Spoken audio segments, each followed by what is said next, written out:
Assalamualaikum warahmatullahi wabarakatuh.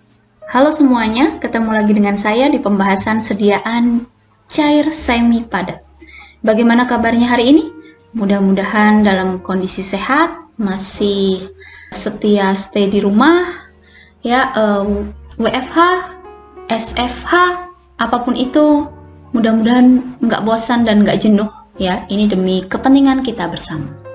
Ya, hari ini kita akan melanjutkan pembahasan kita mengenai sediaan cair semi padat.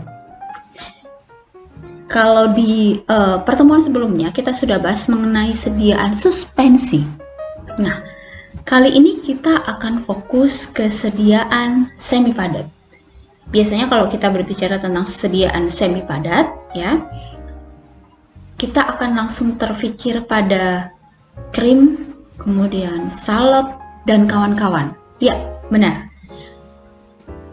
Di materi kali ini kita akan membahas pendahuluan, ya. Ini baru pendahuluan mengenai sediaan semi padat yang sudah saya sebutkan sebelumnya. Ya, kalau kita berbicara tentang sediaan semi padat, biasanya asumsi kita langsung ke sediaan semi padat yang penggunaannya adalah biasanya pada kulit, ya, topikal. Nah, sediaan topikal sendiri itu dikelompokkan menjadi dua. Ya, yang pertama adalah sediaan semi padat, berupa sediaan semi padat. Ada pasta, salep, krim, gel, dan suppositoria. Sedangkan di kelompok yang lain, itu selain sediaan semi padat, ada plester, ada serbuk, ya, powder, kemudian ada juga yang bentuk larutan, juga ada aerosol. Nah, pada pembahasan kali ini kita akan mengulas sedikit pendahuluan mengenai sediaan semi padat yang ini, ya, pasta, salep, dan kawan-kawan. Ya, secara garis besar, sediaan semi padat untuk penggunaan secara topikal itu dibagi menjadi dua kelompok, ya. Yang pertama adalah kelompok yang tujuannya adalah untuk medicated, dan yang kedua adalah non-medicated.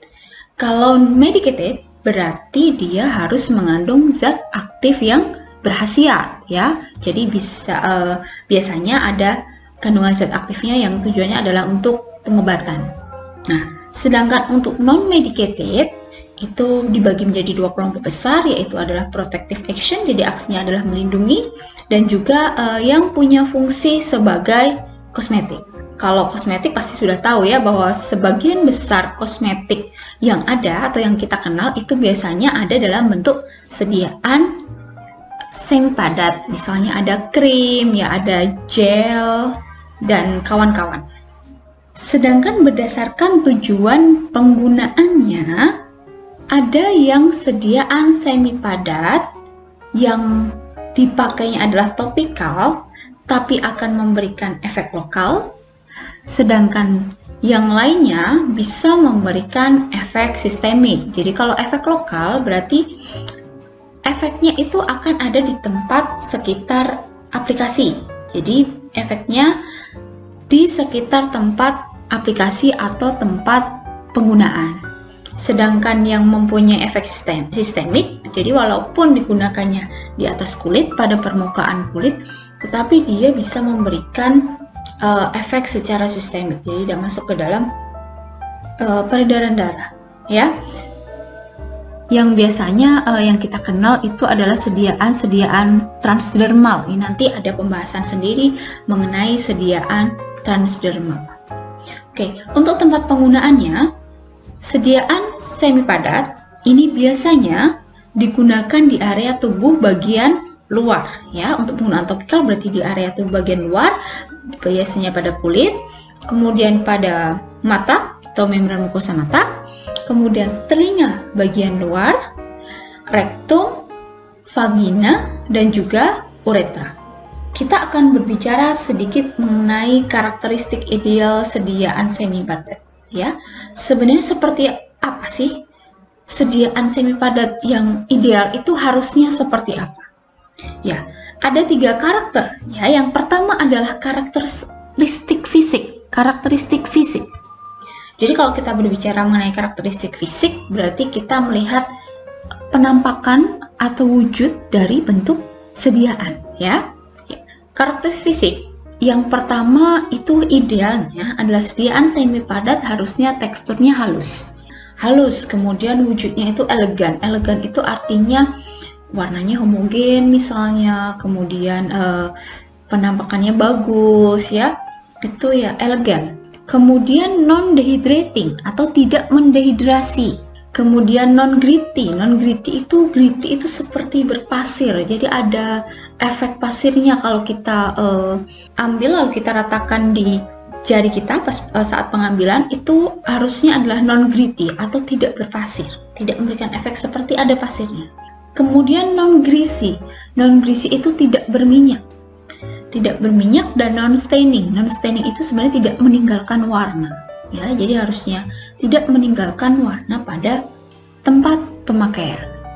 Oke, yang terakhir adalah dia tidak higroskopik. Kalau higroskopik itu berarti kan menyerap air dari lingkungan sekitarnya. Karakteristik yang kedua adalah karakteristik fisiologis. Jadi secara fisiologis, sediaan semi padat tidak boleh mengiritasi. Yang kedua, dia harus bercampur dengan sekresi kulit, misalnya keringat. Ya, jadi tidak masalah jika bercampur dengan keringat. Yang ketiga adalah memiliki efek sensitisasi yang rendah. Ini berhubungan dengan reaksi alergi biasanya. Jadi sifatnya harusnya memberikan efek alergi yang rendah atau kemampuan untuk memicu alerginya itu rendah. Yang ketiga adalah karakteristik penggunaan. Sediaan semi padat itu harus mudah digunakan dengan pelepasan obat yang efisien, yaitu terutama untuk yang tujuannya adalah untuk medicated, yang seperti yang sudah dibahas sebelumnya. Jadi pelepasan obatnya harus efisien.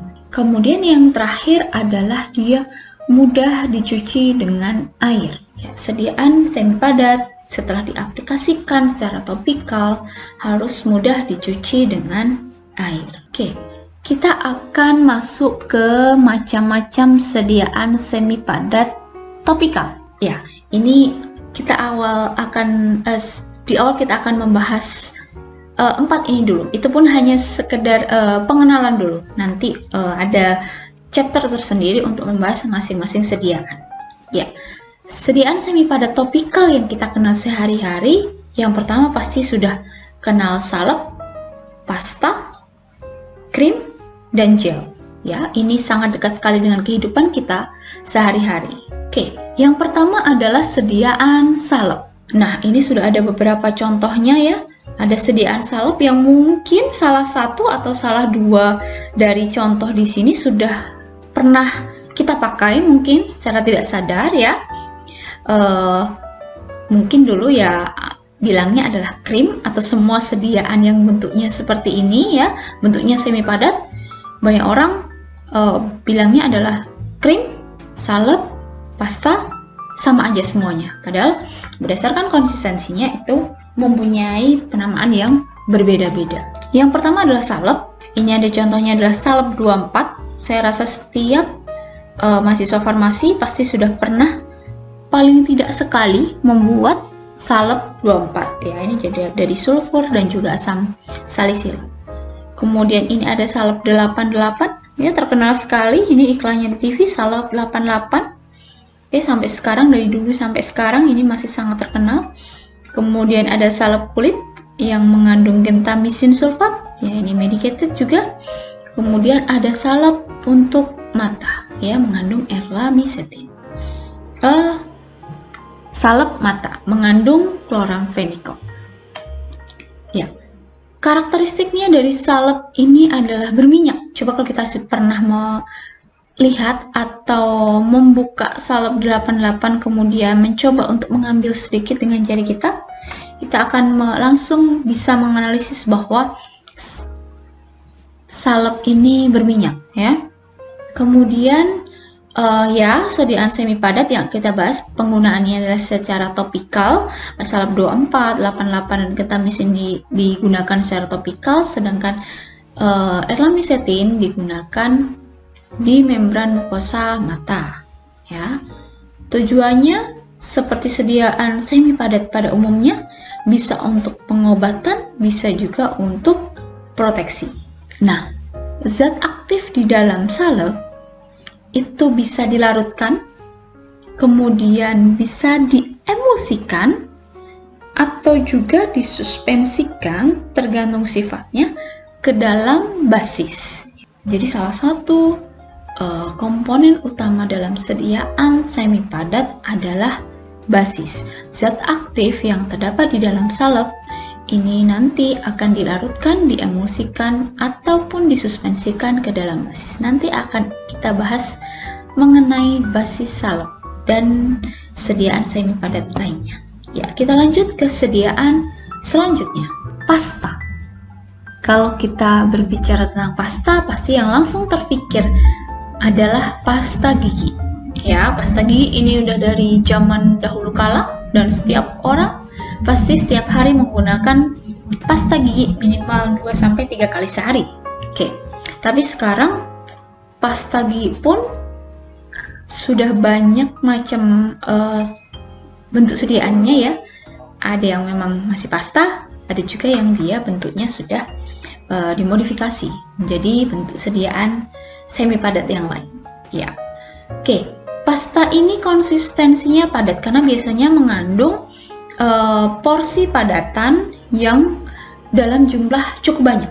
Dibandingkan dengan salep atau sediaan semi padat lainnya, bahan padat lebih banyak.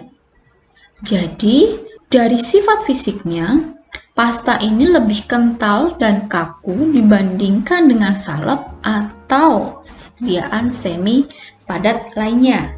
Kemudian, karena dia sifatnya itu adalah kaku dan juga kental, maka ketika digunakan itu tidak akan melunak ya, atau mengalir setelah penggunaan. Jadi dia harus menggunakan gaya untuk meratakan sesuai dengan tempat aplikasi yang membutuhkan, karena dia tidak bisa mengalir sendiri setelah penggunaan.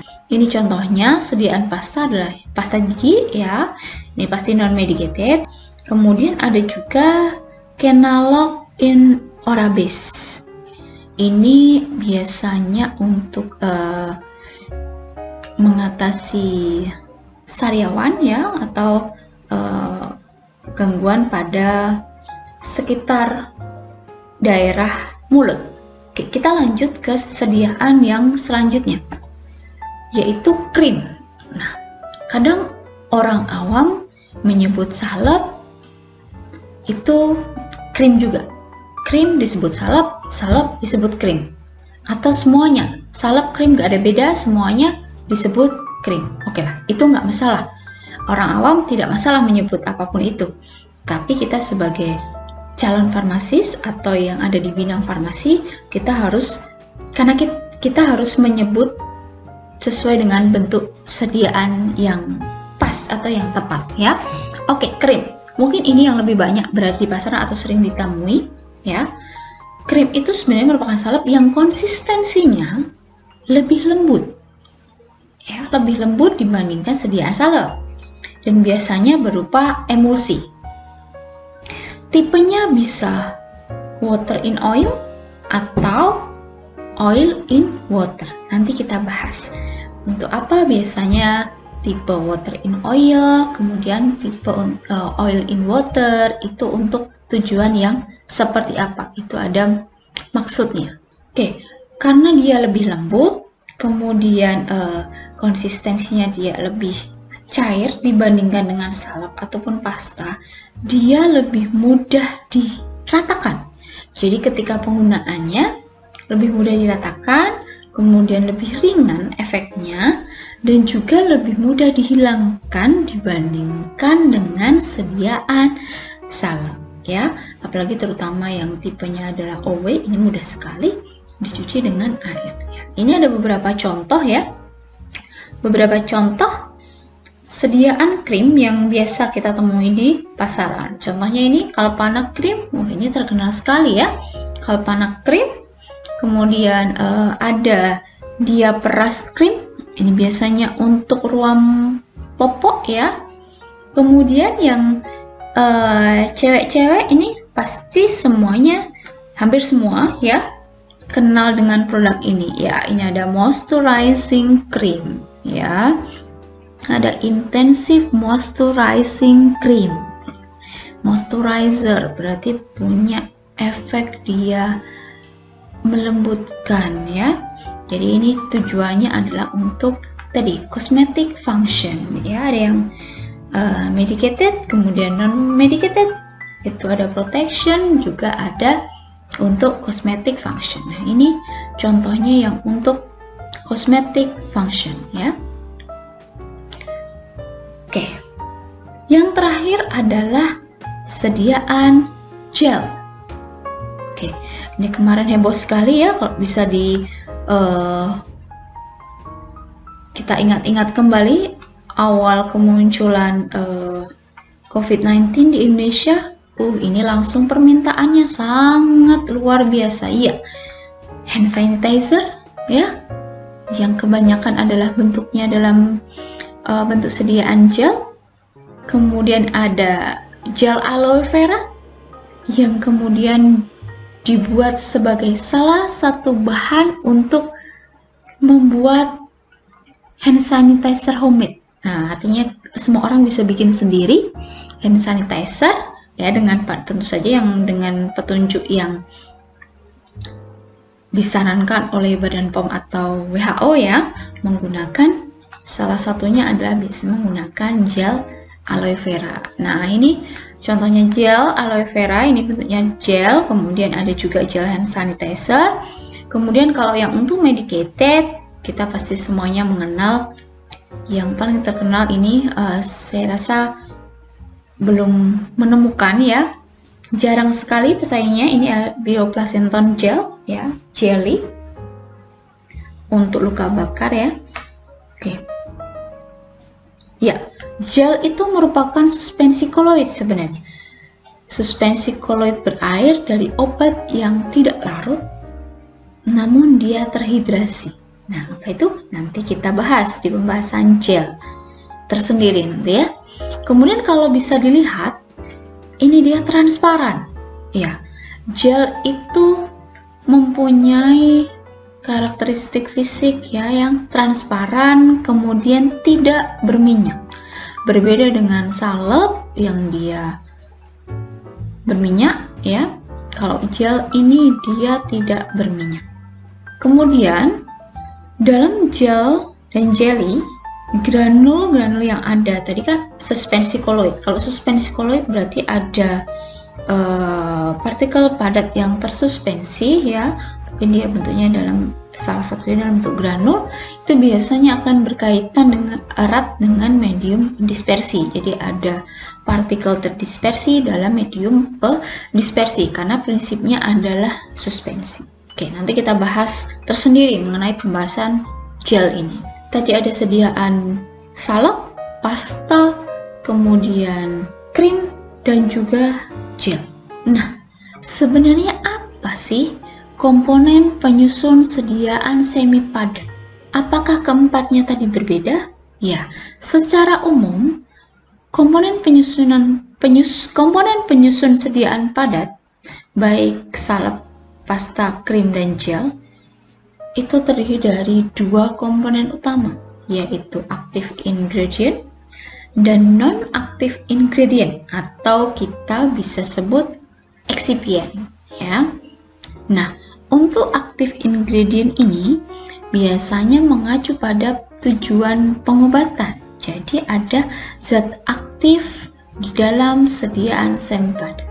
Active ingredient ini macam-macam ya, tergantung dari tujuannya ya, tujuan atau efek yang diinginkan.